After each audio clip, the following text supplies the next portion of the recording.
자본주의라는 게임에서 영원히 살아남을 최후의 승자를 미리 알아볼 수 있는 방법이 있다면 어떨까요? 오늘 바로 그 궁극의 투자 프레임워크, 자본주의의 인피니티 건틀렛에 대해 이야기해 보려고 합니다. 자, 바로 이 문장이 오늘 이야기의 핵심입니다. 한번 생각해 보세요. 지능, 에너지, 노동, 이게 전부 공짜가 되는 세상, 그리고 이걸 전부 가진 한 회사가 자본주의 게임판 전체를 장악한다? 와, 정말 어마어마한 이야기죠? 그럼 대체 이 거대한 목표를 이루려면 어떤 핵심 열쇠들이 필요할까요? 네, 바로 이 프레임워크의 핵심에는 4대 핵심 보석이 있습니다. 이름 그대로 마치 인피니티 건틀렛의 보석들처럼 이걸 모두 모으는 기업이 게임 끝인 거죠. 최종 승자가 되는 겁니다. 그 4가지 보석은 바로 지능, 에너지, 노동, 그리고 자본입니다. 이 4가지를 전부 손에 놓으면 더 이상 외부 자본 같은 건 필요 없어요. 스스로 무한 동력을 만들어내는 말 그대로 완전체가 되는 거죠. 자, 그럼 첫 번째 보석부터 하나씩 자세히 살펴볼까요? 첫 번째 보석, 지능입니다. 이게 정말 중요한데요. 예전에는 지능이라는 게 똑똑한 사람들 머릿속에만 있었잖아요. 비싸고 희귀한 자원이었죠. 근데 이젠 AI 덕분에 에너지만 있으면 얼마든지 만들어낼 수 있는 일종의 상품이 되어버렸어요. 그리고 이 지능을 장악하려면 딱 2가지가 필요합니다. 엄청난 양의 데이터, 그리고 그걸 처리할 자체 칩이죠. 자, 2번째 보석은 바로 에너지입니다. 사실 이게 모든 것의 근원이죠. 지능도, 노동도, 에너지가 없으면 아무것도 못하니까요. 가장 근본적이면서도 가장 큰 병목 구간이라는 뜻입니다. 그래서 궁극적인 비전은 뭐냐? 바로 지상의 한계를 넘어선 우주 태양광 발전입니다. 그리고 미래에는 말이죠. 진짜 부의 단위가 달러가 아니라 와트가 될 수도 있다는 겁니다. 정말 흥미롭죠? 3번째 보석은 노동입니다. 근데 우리가 생각하는 그런 노동이 아니에요. 바로 휴머노이드 로봇이 하는 노동이죠. 한번 상상해 보세요. 지치지도 않고 실수도 안 하고 24시간 내내 일하는 로봇 군단. 이렇게 되면 노동 비용은 거의 제로가 되고 생산성이라는 말의 의미 자체가 바뀌게 될 겁니다. 그리고 마지막 4번째 보석, 자본입니다. 물론 처음에는 중요해요. 다른 3가지 보석을 모으려면 막대한 돈, 즉 초기 연료가 필요하니까요. 근데 여기서 반전이 일어납니다.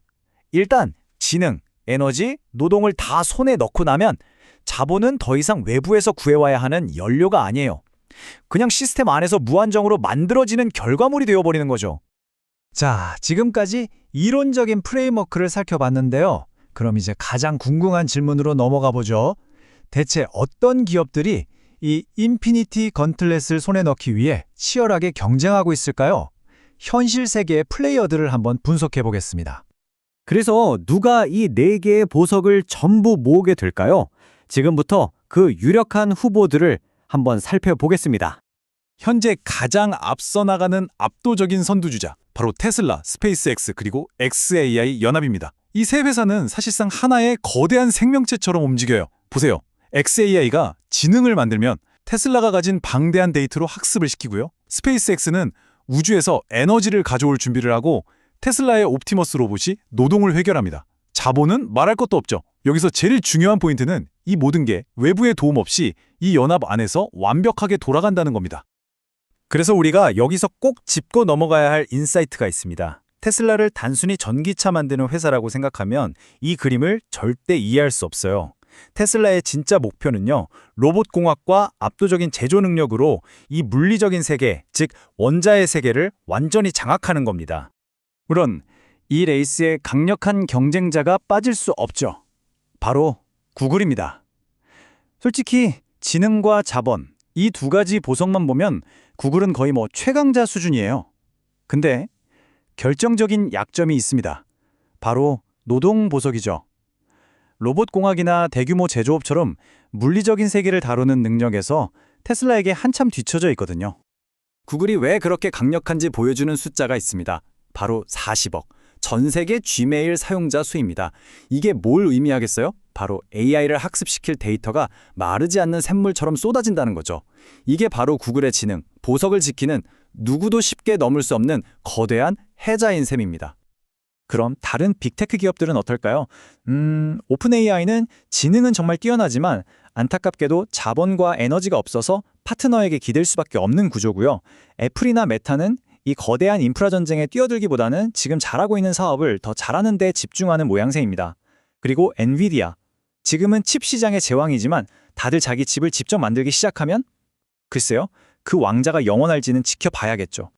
자, 이제 거의 다 왔습니다. 마지막으로 생각해 볼 질문이 남았어요. 정말 만약에 한 기업이 이 모든 보석을 다 모아서 게임에서 이긴다면, 다시 말해 외부 자본 없이 스스로 영원히 성장하는 단계, 이른바 사건의 지평선을 넘게 된다면 과연 세상은 어떻게 변할까요? 결론은 사실 꽤 명확해 보입니다. 현재 시점에서 봤을 때 이 4개의 보석을 모두 자기의 힘으로 모으고 통합해서 스스로 성장하는 사건의 지평선에 도달할 가능성이 가장 높은 곳은 바로 테슬라, 스페이스X, xAI 연합입니다.